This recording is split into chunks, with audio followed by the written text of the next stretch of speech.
मैं हूं डॉक्टर सुरेंद्र सिंह। दोस्तों, आज की चर्चा का विषय है किसानों के मसीहा चौधरी चरण सिंह। क्या आप जानते हैं, कभी चौधरी चरण सिंह जी को गोली मारने के आदेश थे? जी हां, बेशक वह राजनीति में गांधी जी के अनुयायी थे। उन्होंने गांधी जी के आह्वान पर सविनय अवज्ञा आंदोलन में हिस्सा लिया। उन्होंने हिंडन नदी के किनारे नमक बनाकर नमक कानून को तोड़ा और उसकी सजा भी पाई। लेकिन 1942 में अगस्त क्रांति के दौरान जब करो या मरो का नारा दिया गया, तो एक स्थिति ऐसी भी आ गई थी कि गांवों में गुप्त क्रांतिकारियों का संगठन बनाने लगे थे। तभी अंग्रेज प्रशासन ने उन्हें गोली मारने के आदेश दिए थे। पुलिस उन्हें गांव गांव खोजती थी। वो गांवों में ही सभाएं करके निकल जाते थे।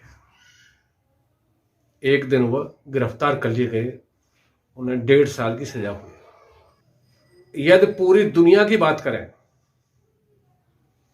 तो 19वीं सदी में अमेरिका और रूस में भी किसान राजनीति की कोशिश की गई, लेकिन सफलता नहीं मिली। भारत में चौधरी चरण सिंह ने किसान राजनीति को न केवल सफल बनाया, बल्कि उन्होंने राजनीति की दिशा ही बदल दी। शहरों पर केंद्रित राजनीति को उन्होंने ग्रामोन्मुखी बना दिया। वह इसी किसान राजनीति के बलबूते प्रधानमंत्री तक की कुर्सी पर पहुंचे। उन्होंने किसानों की राजनीति में जो किया, उसी का परिणाम है कि आज कोई भी इस कुर्सी पर जाने के लिए किसानों को इग्नोर नहीं कर सकता। वो कहा करते थे कि देश की प्रधानमंत्री की कुर्सी के लिए रास्ता किसानों के खेत और खलियान से होकर जाता है। उनका यह कथन राजनीति में आज वेद वाक्य की तरह है। यह उन्हीं की विरासत है। चाहे उत्तर प्रदेश में समाजवादी पार्टी हो, चौधरी अजीत सिंह का राष्ट्रीय लोकदल हो, बिहार में नीतीश कुमार का जनता दल यूनाइटेड हो, या लालू यादव का राष्ट्रीय जनता दल, हरियाणा में चौटाला का लोकदल, या उड़ीसा में बीजू जनता दल, उन्हीं की आधार भूमि पे, उन्हीं के सिद्धांतों पे कार्यरत है। 23 दिसंबर 1902 को उत्तर प्रदेश के हापुड़ जिले में नूरपुर गांव के एक छोटे से किसान परिवार में जन्मे चरण सिंह ने आगरा से कानून की शिक्षा अर्जित की। वह बैरिस्टर से लेकर विधायक, मंत्री, मुख्यमंत्री, केंद्र में वित्त मंत्री, गृह मंत्री, उप प्रधानमंत्री से लेकर प्रधानमंत्री की कुर्सी तक पहुंचे। लेकिन वह किसान की अपनी पहचान को कभी नहीं भूले। उन्होंने बड़ी सादगी से अपना जीवन जिया। 28 जुलाई 1979 को जब वो देश के 5वें प्रधानमंत्री बने, तो उन्होंने आसपास के बंगलों में मिठाई नहीं, अपने गांव का गुड़ बंटवाया। नेहरू जी साम्यवाद के समर्थक थे। वह खेती को सहकारिता के आधार पर कराना चाहते थे, लेकिन चौधरी चरण सिंह अड़ गए। उन्होंने कहा कि ये नहीं हो सकता। उनका कहना था कि अपने हिंदुस्तान में सहकारिता के आधार पर खेती नहीं की जा सकती।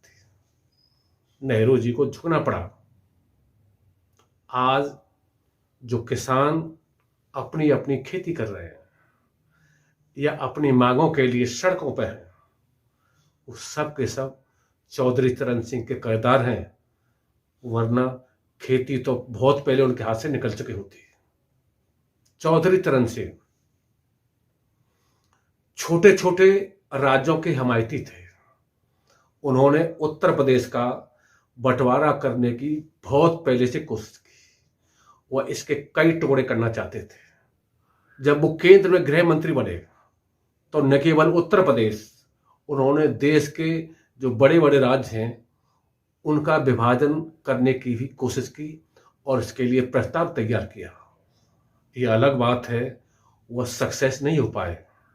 उनकी बहुत सारी योजनाएं धरी की धरी रह गई, लेकिन फिर भी उन्होंने देश के लिए जो किया उसे कभी भुलाया नहीं जा सकता। 1939 में उन्होंने कर्ज माफी विधेयक पास कराया और ऐसा करके उन्होंने किसानों की खेती को नीलाम होने से बचाया। उन्होंने किसानों के बच्चों के लिए 50% सरकारी पदों पर आरक्षण के लिए भी कोशिश की। देश की आजादी के बाद उन्होंने किसानों के सबसे बड़े शोषक पटवारियों का पद समाप्त किया। उनके स्थान पर सभी जाति और धर्म के लोगों के लिए लेखपाल का पद सृजित कराया। यही नहीं, उन्होंने जमींदारी उन्मूलन की व्यवस्था की, खेती की जोत की सीमा तय की और सरप्लस जमीन गरीबों में बंटवाई। उन्होंने खेती की तरक्की के लिए नाबार्ड की स्थापना की। यही नहीं, उन्होंने अल्पसंख्यक आयोग और मंडल कमीशन का भी गठन कराया। जब वो मुख्यमंत्री थे तो उन्होंने मंत्रियों के वेतन भत्ते काफी कम किए। लोग कुर्सी पे बने रहने के लिए आजकल क्या क्या नहीं करते, खरीद फरोख्त करते हैं और अपने ईमान को खुटी पे टांग देते हैं। कुर्सी चाहिए, लेकिन चौधरी चरण सिंह ने अपने जीवन में उसूलों से कभी समझौता नहीं किया। 1979 में जब वो प्रधानमंत्री बने तो उन्हें कांग्रेसियों का समर्थन था। उन्हें श्रीमती इंदिरा गांधी से मुलाकात के लिए जाना था। यह स्वाभाविक था, जिसके समर्थन से सरकार आप चलाना चाहते हैं उससे बात तो करेंगे। कहते हैं श्रीमती इंदिरा गांधी इसके लिए तैयार थीं। उन्होंने इनके स्वागत के लिए बुके भी तैयार कराया था, लेकिन चौधरी चरण सिंह नहीं गए। उनका कहना था कि उन्होंने जिंदगी भर कांग्रेस के विरोध की राजनीति की है, वो मुलाकात के लिए कैसे जा सकते हैं। उन्होंने इस्तीफा दे दिया। इस तरह उनकी सरकार 14 जनवरी 1980 तक ही चल पाई। लेकिन फिर भी जो कुछ वो कर गए वो कम नहीं है। उसके लिए उन्हें हमेशा याद किया जाएगा। जय हिंद, जय भारत।